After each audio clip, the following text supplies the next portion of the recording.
Boa noite, meus irmãos. Uma noite ainda com cara de dia,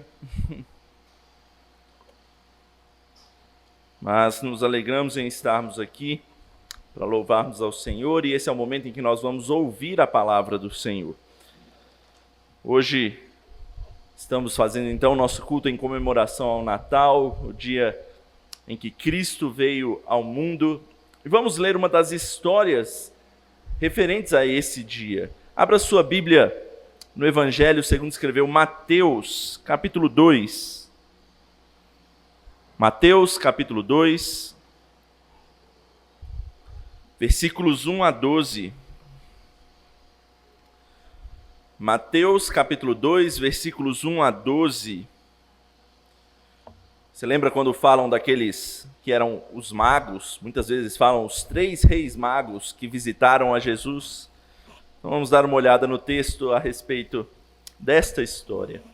Mateus, Evangelho de Mateus, é o primeiro livro do Novo Testamento, capítulo 2, versos 1 a 12. Pedir para que os irmãos acompanhem a leitura que eu vou fazer desse texto.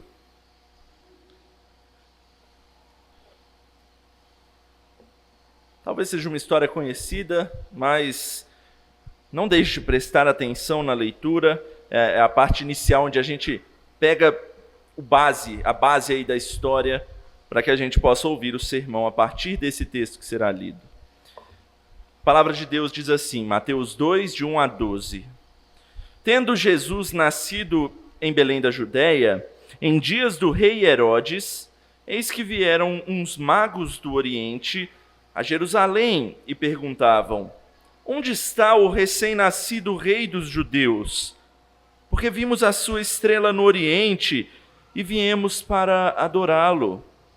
Tendo ouvido isso, alarmou-se o rei Herodes, e com ele toda a Jerusalém. Então, convocando todos os principais sacerdotes e escribas do povo, indagava deles onde o Cristo deveria nascer. Em Belém da Judéia, responderam eles, porque assim está escrito por intermédio do profeta.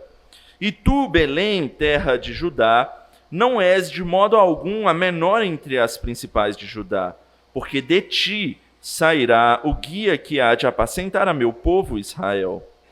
Com isto, Herodes, tendo chamado secretamente os magos, inquiriu deles com precisão quanto ao tempo em que a estrela aparecera.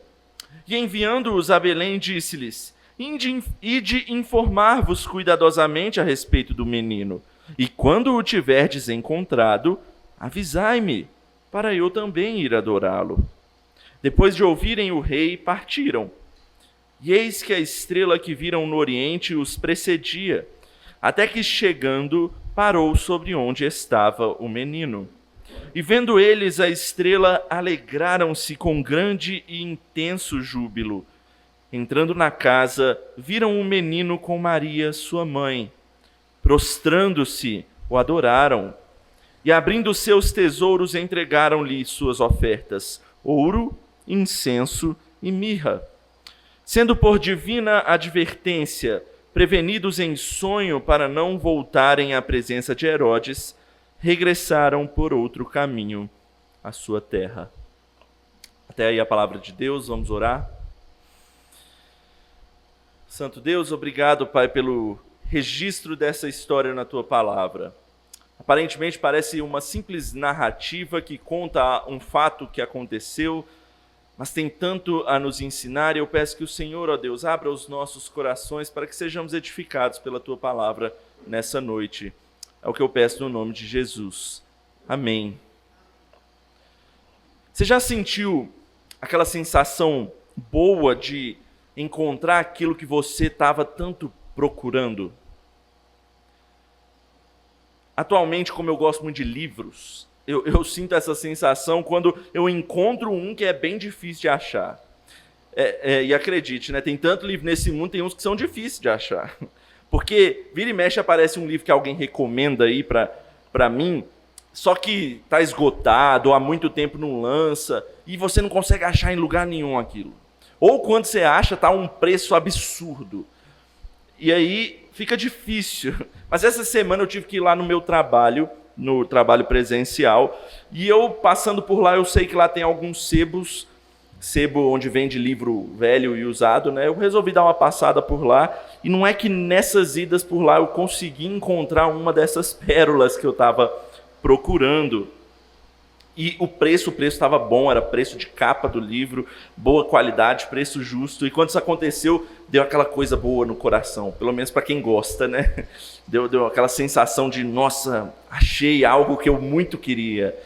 Você já deve ter sentido isso com outras certas coisas que você talvez procurava na sua vida. É uma delícia quando isso acontece com a gente, a sensação de se procurar alguma coisa e finalmente poder encontrar o que se desejou.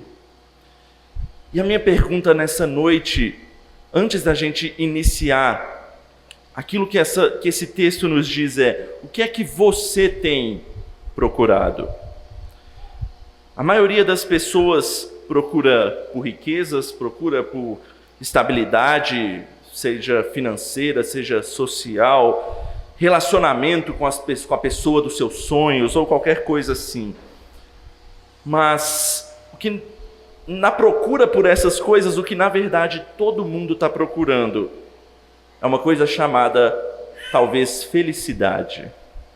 Todos estão em busca da felicidade. Tem até um filme bonito com esse nome, né? Em busca da felicidade. Uma alegria plena e duradoura. E a maioria das pessoas acredita que, encontrando essas coisas, obterá essa felicidade plena e duradoura. E eu convido você a olhar esse texto comigo mais atentamente para essa história que a gente leu aqui. Porque através dela eu quero que você veja onde, na verdade, a gente consegue encontrar a verdadeira alegria, a verdadeira felicidade. Tal como os magos aqui nesse texto procuraram aquilo que a estrela os guiava e eles foram e encontraram. Então a gente também está em busca e hoje nós vamos ser guiados também até encontrar esse algo aqui. Eu acho que o microfone está um pouquinho alto. Você podia abaixar, por favor? Portanto, nessa noite, o que eu quero que a gente saia daqui, principalmente sabendo o que é e como encontrar a verdadeira alegria que o Natal nos apresenta e nos lembra.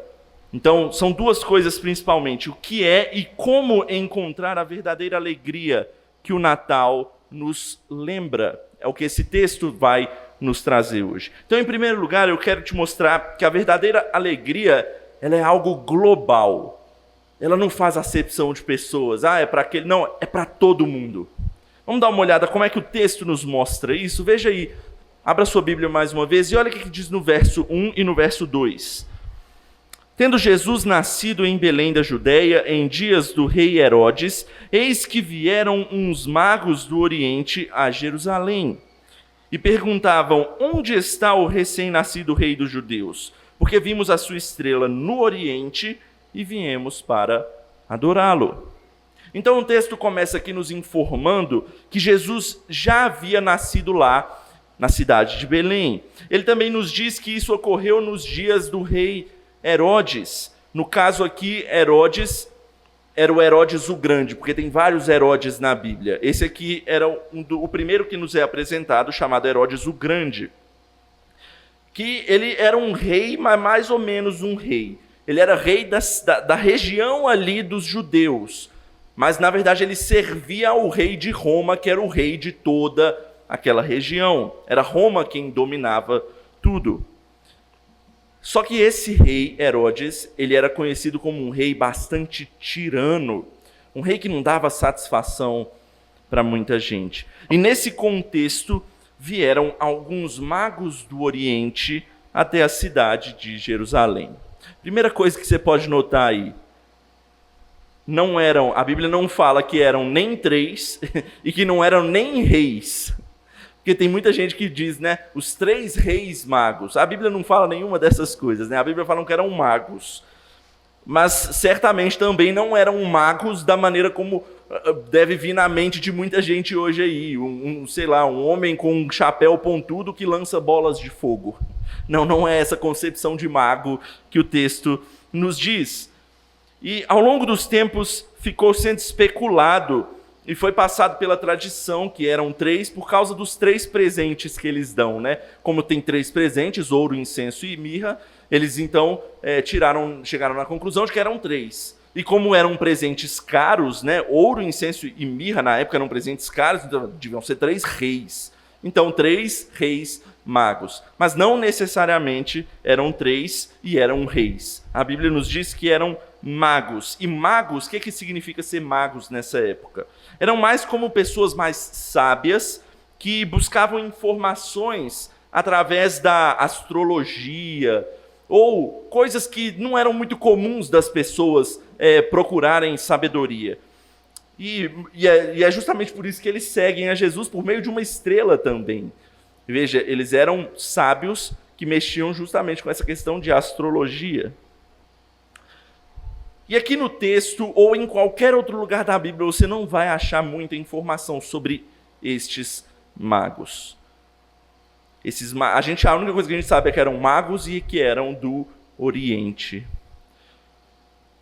E a intenção do texto não é dizer quem eram eles para nós. Não é isso que o texto quer mostrar para nós. A intenção do autor de Mateus não é descrever quem eram esses homens, mas o foco de Mateus está naquilo que eles vieram a fazer e como Deus usou esses homens na história. E o que a gente tem para aprender com isso? Então, vamos deixar de lado as perguntas de quem eram, de quantos eram. Isso não é tão interessante para nós. E vamos focar naquilo que eles vieram a fazer. E o que esses magos vieram a fazer? Sejam quem eles fossem, eles mesmos dizem aqui, era adorar ao rei dos judeus. É isso que eles dizem no versículo 2. Porque vimos a sua estrela no Oriente e viemos para adorá-lo. Isso indica algo interessante para nós, meus irmãos, nesse texto. Às vezes Deus age na vida de pessoas que a gente nem faz ideia de que já ouviram, de que sabem alguma coisa sobre o Evangelho. E pode haver servos de Deus em locais onde você menos espera. Quem foi que contou para esses magos? Eles vieram do Oriente. Como é que eles souberam? A gente não sabe disso aqui nesse texto. E aparentemente eles não conheciam muito profundamente as profecias dos judeus. Porque quando eles chegam a Jerusalém, eles falam, cadê? Eles certamente foram na maior da cidade dos judeus, Jerusalém. E é o próprio rei Herodes que conta para eles, por meio dos escribas e sacerdotes, aonde a profecia diz que virá o Messias. Eles mesmos não sabiam disso. Mas ainda assim, eles foram alcançados pelo Evangelho. Veja que coisa interessante. Às vezes a gente negligencia certos locais. Dali não vai ter nada, não vou nem chegar perto. Meus irmãos, Deus tem seus eleitos em locais onde nós nem podemos acreditar. Deus não nos manda chegar e escolher um local para pregar. Não, ele vira para nós e fala, pregue, independente de onde for. Lembra quando Paulo vira para Timóteo, lá na carta dele, e fala, prega, seja intenso nisso, quer seja oportuno ou não. Deus está mandando a gente pregar. Porque a resposta da pregação é o próprio Deus quem nos dá. E esses magos, eles vieram de um lugar onde nós pouco esperávamos. Ainda assim eles foram alcançados. E olha o que eles vieram fazer, eles vieram adorar o rei dos judeus. E aí vem uma outra pergunta que a gente pode refletir a partir disso. Por que os próprios judeus não foram até Jesus? Eles sabiam das profecias. Eles tinham a palavra de Deus. Eles estavam próximos, eles não moravam no Oriente. Eles moravam a poucos quilômetros de distância, talvez em uma cidade vizinha. Em outro texto a gente vê que, na verdade, foi o oposto que aconteceu com os judeus, né? Porque Jesus, quando veio nascer, ele não tinha nem lugar para ficar. Jesus teve que, seus pais, na verdade, né, José e Maria, tiveram que ir para uma estrebaria ter Jesus em uma manjedoura. Manjedoura é um local onde os animais se alimentam. Porque os judeus, muito menos do que ir até ele, nem o receberam. Isso deve nos fazer refletir algumas coisas. Aqueles que são membros de igrejas cristãs, seja há anos, ou aqueles que até nasceram em lares cristãos, eu pergunto, o que nós temos feito? Porque eu me incluo aqui, né? Eu nasci em um lar cristão, e essa pergunta, essa reflexão também serve para mim.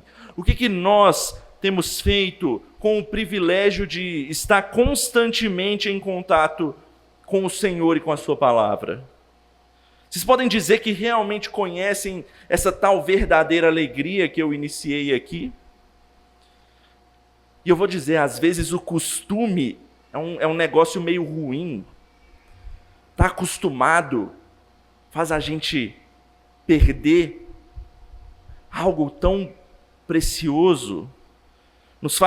Porque nos faz parar de notar quão belo e forte é o brilho das coisas de Deus. O costume às vezes faz isso com a gente. Por exemplo, o domingo, que é o dia do Senhor, ele se torna apenas o dia de ir para a igreja. A Bíblia fala que é o dia do Senhor, do início ao fim. Não é só dia de ir para a igreja. Ou então, a oração. A Bíblia fala tanto de oração. E quando a gente está acostumado, ao invés da gente nos relacionar constantemente, que a gente tem esse privilégio de poder orar e falar com o nosso Senhor, a oração se torna apenas algo, um instrumento usado para, pedir socorro. Só nessas horas que a gente lembra de orar. Ou então a Bíblia, a palavra de Deus, da qual a gente, por costume, aqueles que já são velhos de igreja, já sabem todos os livros da Bíblia em ordem, de trás para frente, de frente para trás, às vezes sabem decorar dos vários textos da Bíblia de cor. E a Bíblia fica pegando poeira a semana inteira e ela só é resgatada para fazer um passeio no domingo. Meu irmão, se você se encontra nessa situação, tal como os judeus, eu preciso te alertar que a busca por Cristo dura a vida inteira. Você pode até dizer, não, mas eu já encontrei a Jesus. Pode ser que você tenha encontrado, mas a busca ela continua e continua e continua, sabe por quê? Porque o pecado constantemente tenta esconder Cristo de nós. Vez por vez, ele vai escondendo e a gente tem que correr atrás e procurar Cristo de novo, fugindo do pecado, vencendo o pecado pelo poder que Cristo nos dá ao sermos servos dele. A gente tem que tomar cuidado com isso quando a gente já está acostumado demais em ser crente. Mas tem uma outra palavra importante aqui para nós. O texto não trata isso, a gente trata dos que são judeus ali por tabela. O texto está focando nos magos aqui por enquanto. Ou seja, aqueles que são de fora, aqueles que não têm o privilégio de estar reunidos com o povo de Deus na igreja constantemente. Ou então aquela pessoa que não nasceu num lar cristão, numa família cristã, ou acha que não pode fazer parte porque é algo muito distante, é muito diferente do seu modo de vida, ou tem peculiaridades que te impedem, ou qualquer outra coisa que te afaste, porque você é de longe, porque você não nasceu, você não é igual àquelas pessoas que vão na igreja constantemente. Eu vou dizer a vocês, e o que o texto nos ensina aqui é a verdadeira alegria de poder servir, de procurar o Senhor Jesus, é para todo mundo, é para todos, sejam conhecidos ou não, sejam privilegiados ou não, brasileiros, africanos, pessoas do Oriente, pessoas do Norte ou do Sul.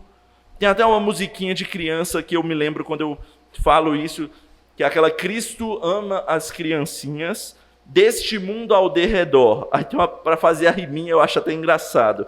Quer chinesas, quer hindus, esquimós ou índios nus. Quer abranger todo mundo. O evangelho é para todos. Todos podem fazer parte do povo de Deus. Judeus, não judeus também. Pessoas próximas ou magos do Oriente. Não há acepção de pessoas para chegar a Cristo. Basta ouvir o chamado. E é o que a palavra está fazendo para todos nós aqui agora. Ele está nos chamando. Os magos vieram de longe e ninguém sabe quem eram eles. Mas a verdadeira alegria também era para eles, independente se a gente os conhece ou não. E é a mesma coisa para nós.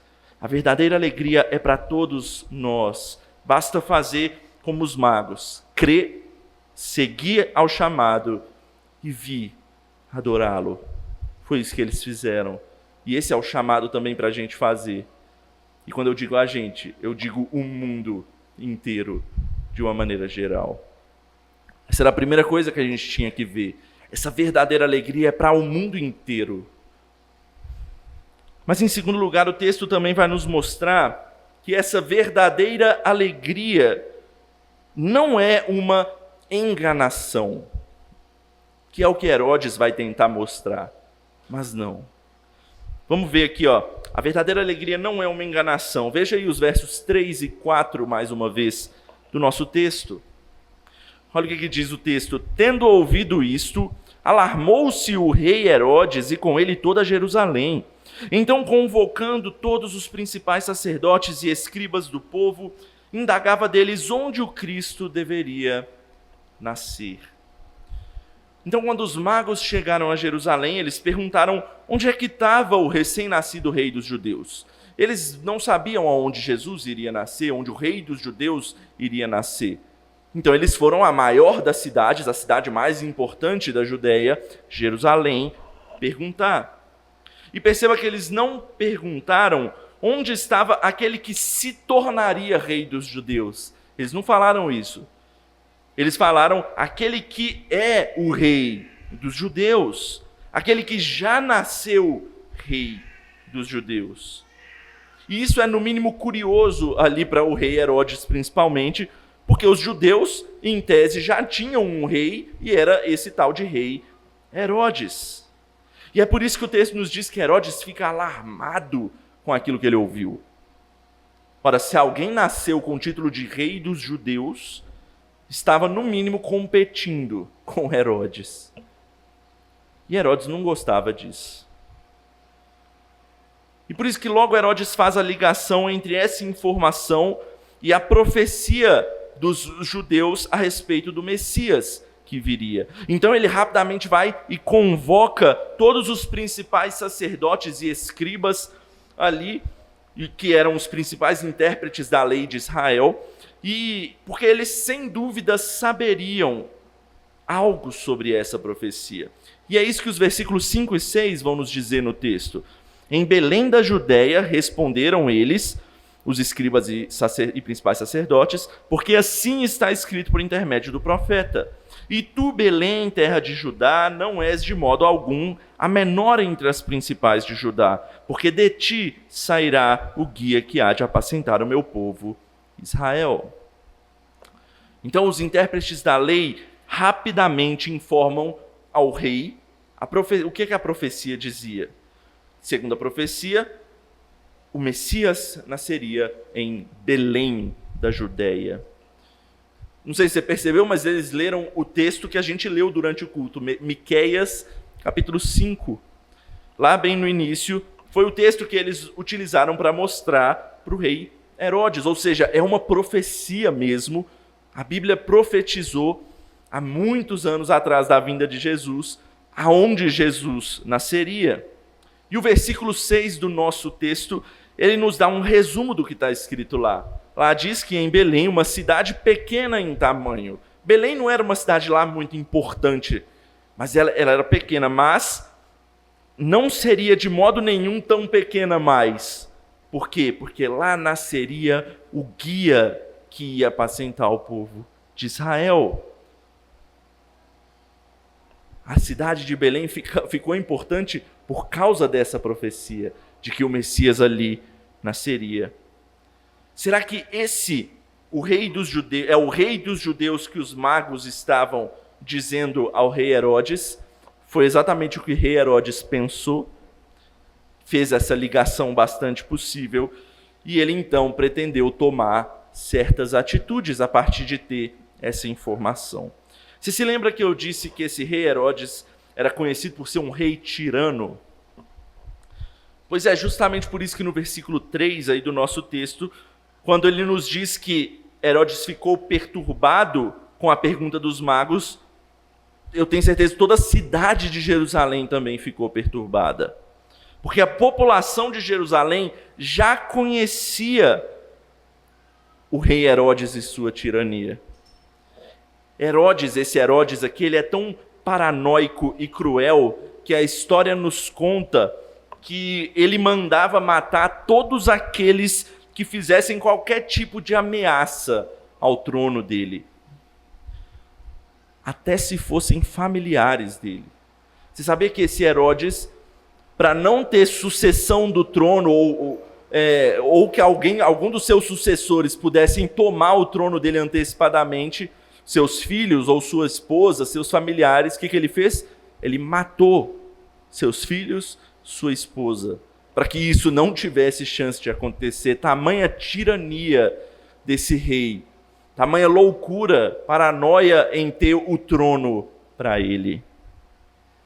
Portanto, a cidade de Jerusalém, quando soube o tipo de pergunta que os magos fizeram ao rei sobre esse outro rei dos judeus, a cidade tremeu e ficaram perturbados, pois sabiam que muito em breve o rei Herodes tomaria atitudes cruéis para encontrar esse recém-nascido.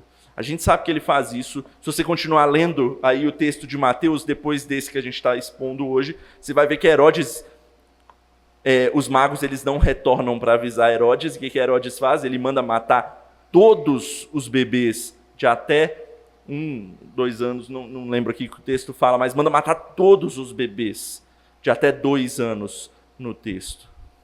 Lá na cidade, em toda a região ali. Tamanha crueldade desse rei. Mas Herodes, ele não queria fazer isso de primeira. Ele era um tirano, mas ele era um rei astuto, inteligente. Por isso que na história ele ficou conhecido como Herodes o Grande.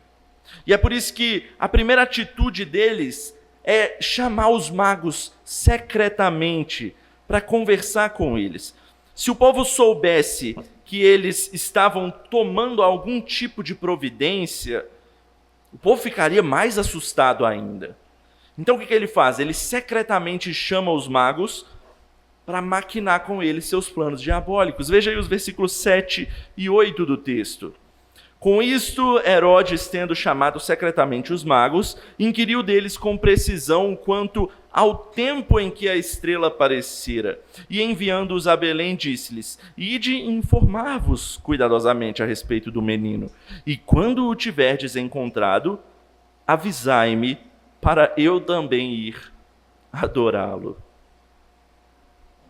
Herodes era um baita mentiroso também.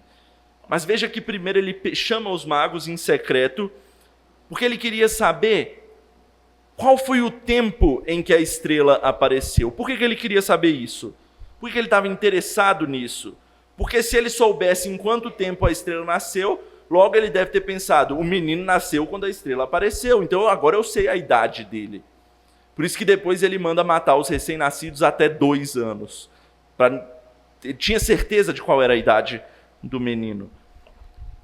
E essa seria uma informação também valiosa caso seus planos dessem errado para com os magos aqui.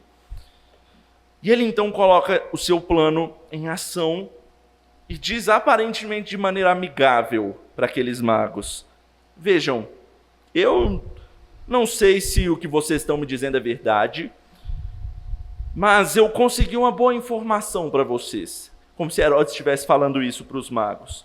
O local do nascimento do menino é Belém. Eu descobri, estou informando para vocês.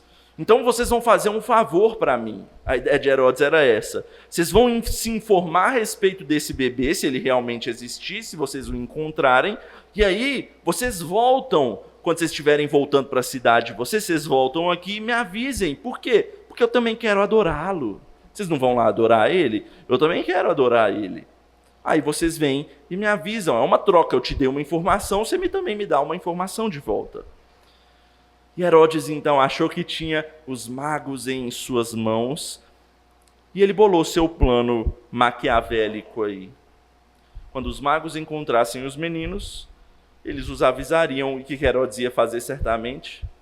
Matar o menino de uma vez, sem ninguém ficar sabendo, sem alarmar a cidade inteira, a região inteira, sem precisar queimar a sua imagem.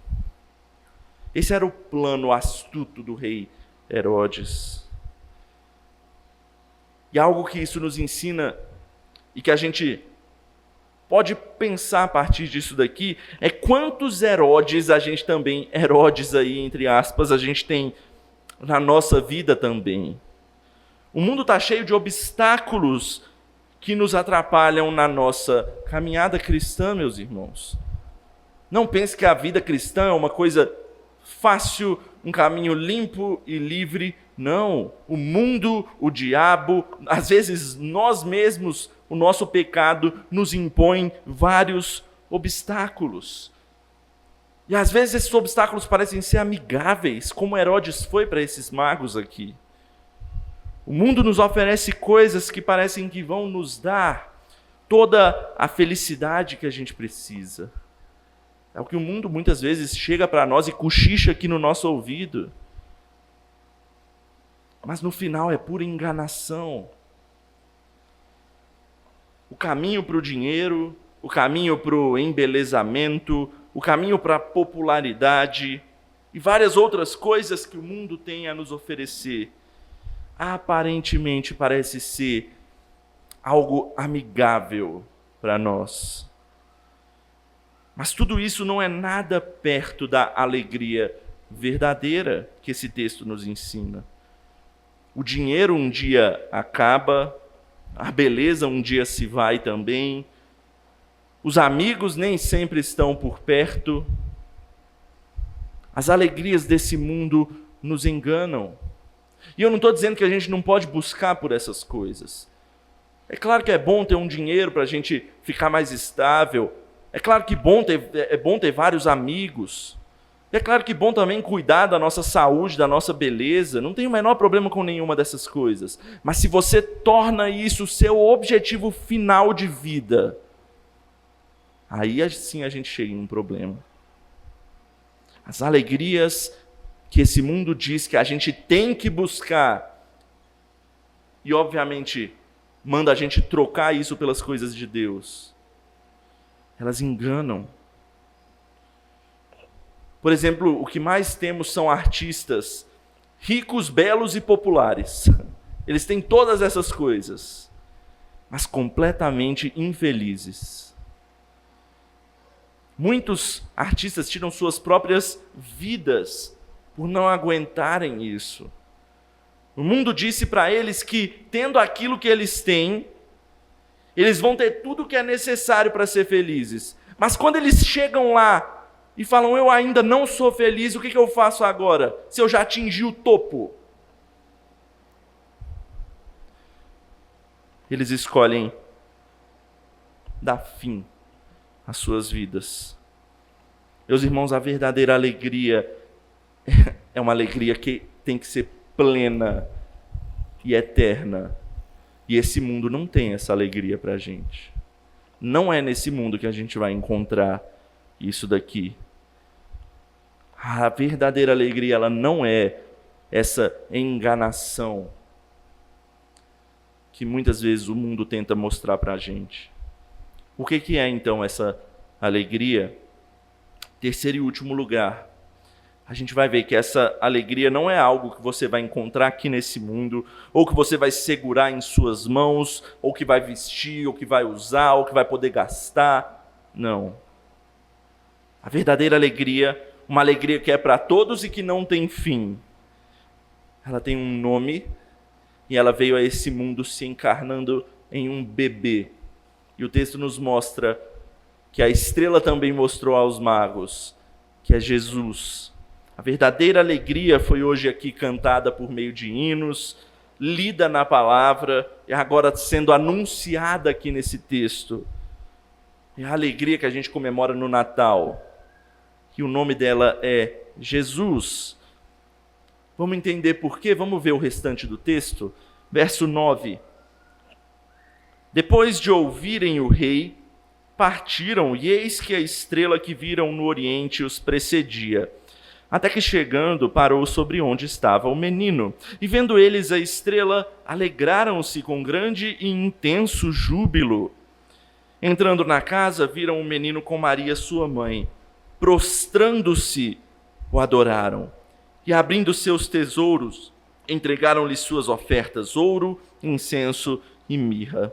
Sendo por divina advertência prevenidos em sonho para não voltarem à presença de Herodes, regressaram por outro caminho à sua terra. Os magos, eles ouviram o que o rei Herodes disse a eles. Eles partiram então para Belém em procura do menino.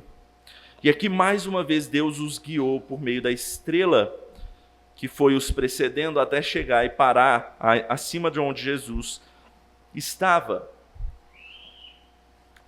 A forma como essa estrela fez isso, ou como eles conseguiam fazer isso, essas coisas o texto não nos diz.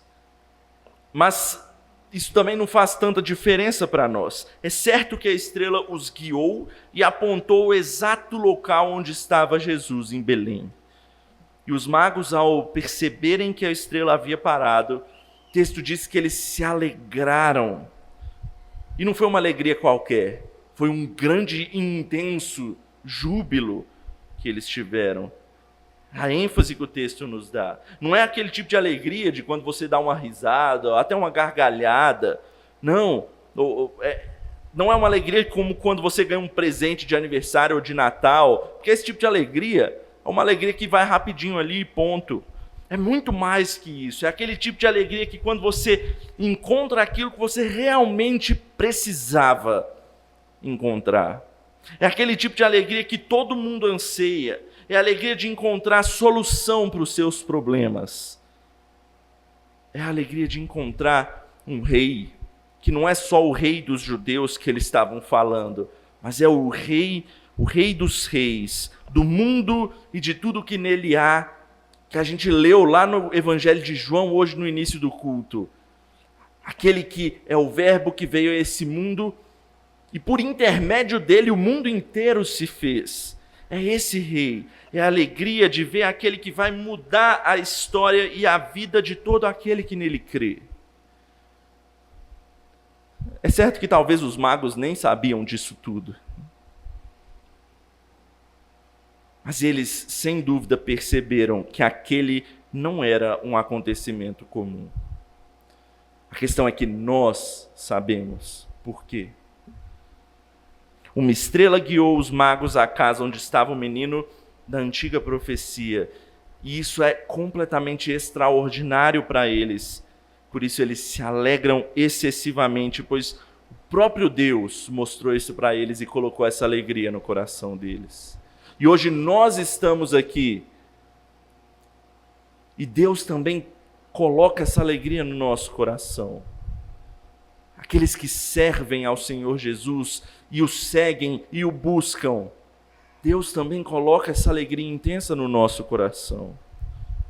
E os magos, então, eles entram na casa e finalmente viram Jesus nos braços de Maria e eles se prostram e o adoram. Essa alegria, veja que ela não é uma coisa que os faz pular, irradiar e pronto, não. A alegria que Deus coloca no coração deles, ela os faz se prostrar e adorar. diante daquele que merece e que é aquele próprio que lhes dá aquela alegria. É isso que nós devemos fazer aqui também. Veja, eles com certeza não se prostraram diante de Maria. Tem muito católico que fala isso, né? Que Maria ganhou adoração por tabela. Aí, não é isso. Eles se prostraram diante do menino bebê que estava naquela manjedoura. O pequeno rei dos judeus. E eles realmente trataram aquele menino como tal. É interessante falar aqui a posição desse texto no Evangelho de Mateus. Mateus ele começa o seu evangelho com uma genealogia, mostrando que Jesus é descendente desde Abraão, passando por Davi, até então chegar a José, seu pai, e dele nasce Jesus. Ou seja, aquele menino, ele é merecedor de honra real, pois ele descende da família dos reis de Israel e foi anunciado como um salvador pelo anjo que informou a José e a Maria. Agora, nesse segundo capítulo, onde a gente está, o menino Jesus, ele realmente recebe essa honra de rei. Os magos, eles lhes dão presentes à altura disso. Presentes que reis recebem. Jesus recebe ali ouro, incenso e mirra, que são presentes caros, dignos da realeza. Tem muita gente que fica especulando a respeito desses presentes, qual a função deles. Alguns dizem que o ouro representa a realeza de Cristo, o incenso a sua divindade e a mirra a sua humanidade. Outros vão dizer que representa os 3 ofícios de Cristo. O ouro representa o ofício de rei, o incenso o ofício de sacerdote, né, que faz sentido, e a mirra o ofício de profeta. Mas, na verdade, o texto não diz nenhuma dessas coisas para a gente. Isso são meras especulações que a gente faz para tentar arranjar alguma especulação a partir desses presentes. Eu prefiro ficar com o básico para falar desses presentes aqui. Esses presentes representam algo que só um rei era digno de receber. Presentes caros, vindos de longe, diretamente, para mostrar que aquele bebê era verdadeiramente rei. E por fim, o versículo 12 nos mostra o agir de Deus na vida de Jesus. Os magos agora deveriam voltar até Herodes e avisar. Lembra que Herodes pediu para eles fazerem isso?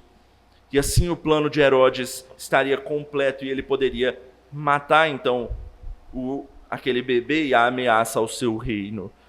Mas Deus intervém, fala para eles em sonho, para eles voltarem por outro caminho. E Deus então protege o menino da morte, porque ainda não era o momento da morte de Jesus.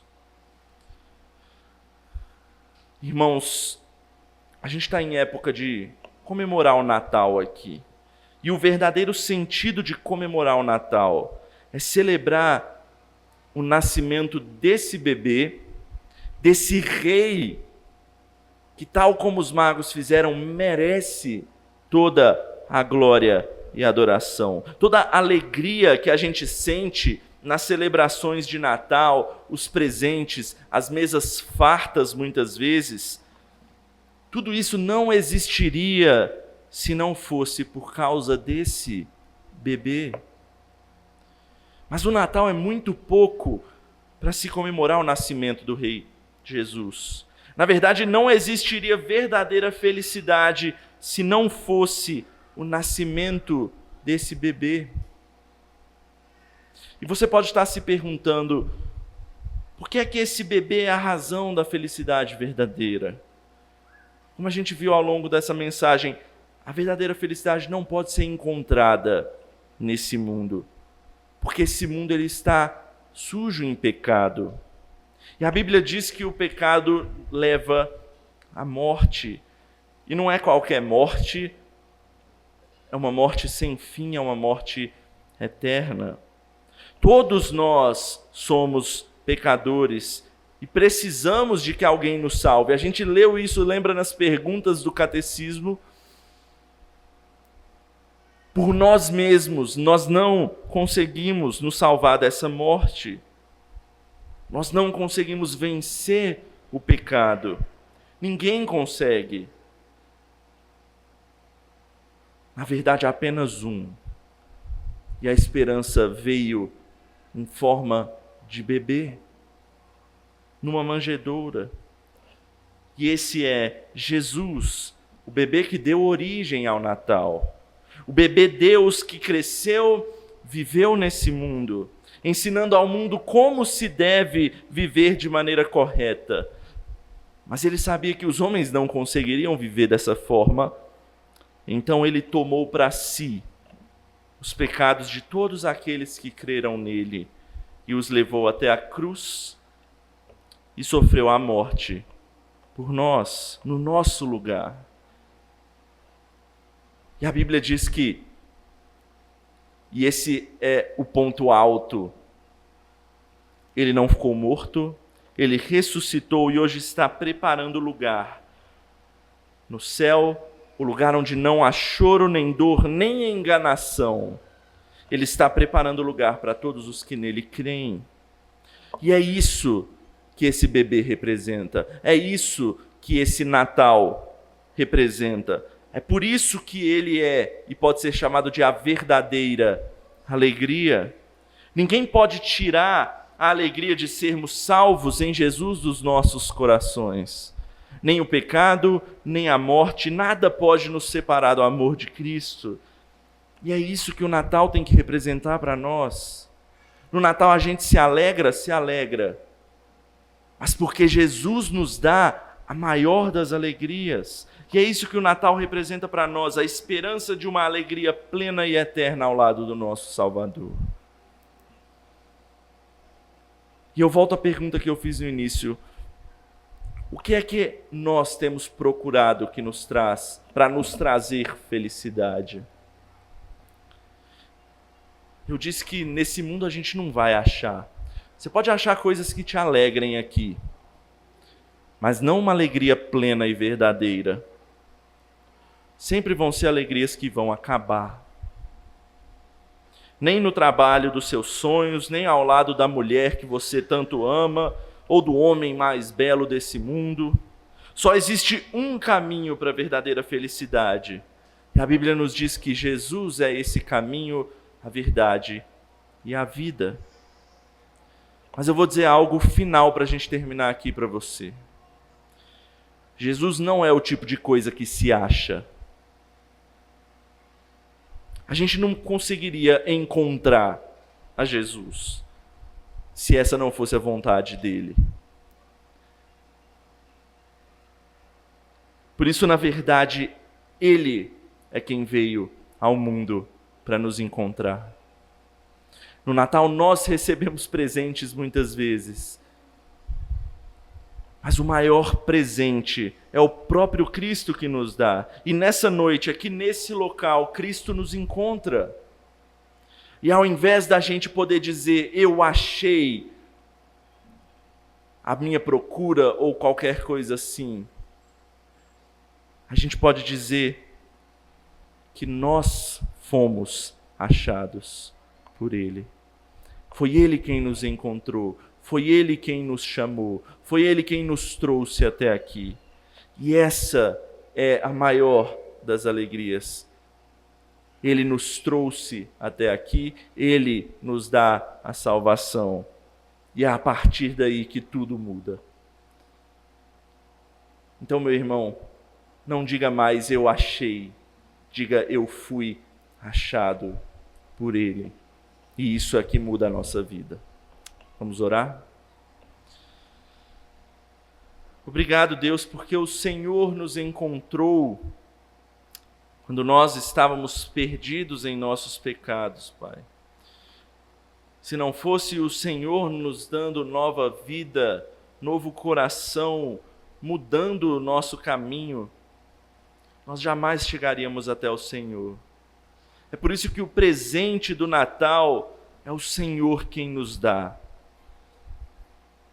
É o Senhor que nos envia o seu Filho, que nos encontra, morre por nós, nos salva do nosso pecado e nos leva de volta ao Senhor. Obrigado, Senhor, por isso. Obrigado pela tua palavra, obrigado pelo teu evangelho, obrigado pelo teu Filho Jesus Cristo. E é no nome dele que a gente ora. Amém.